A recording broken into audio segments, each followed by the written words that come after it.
আসসালামু আলাইকুম। আশা করি আপনারা ভালো আছেন। আপনাদের দোয়ায় আমিও ভালো আছি।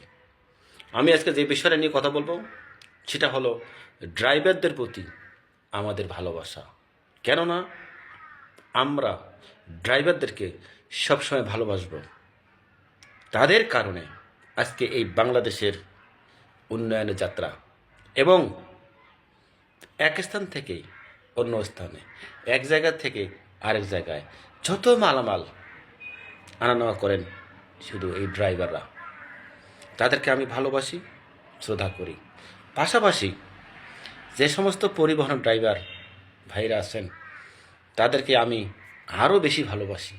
কারণ তারা একটানা, যেমন লালমনিরহাট থেকে চিটাগাং, যশোর থেকে চিটাগাং এবং কক্সবাজার থেকে ঢাকা, তারা একটানা 12 থেকে 14, 14 থেকে 18, 18 থেকে 20 ঘন্টা পর্যন্ত তারা গাড়ি ড্রাইভ করে। এবং গাড়ির ভিতরে যে সমস্ত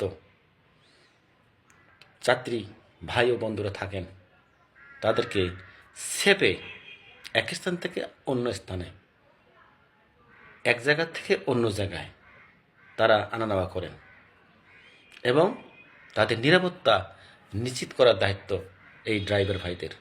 আমি এই জন্য বাংলাদেশের সমস্ত ডিপার্টমেন্ট, মোটর ডিপার্টমেন্ট ভাইদেরকে আমি ভালোবাসি, সম্মান করি এবং তাদেরকে আমাদের সবারই ভালোবাসতে হবে, এটাই আমার কাম্য। সবাইকে থ্যাংক ইউ ভেরি মাচ।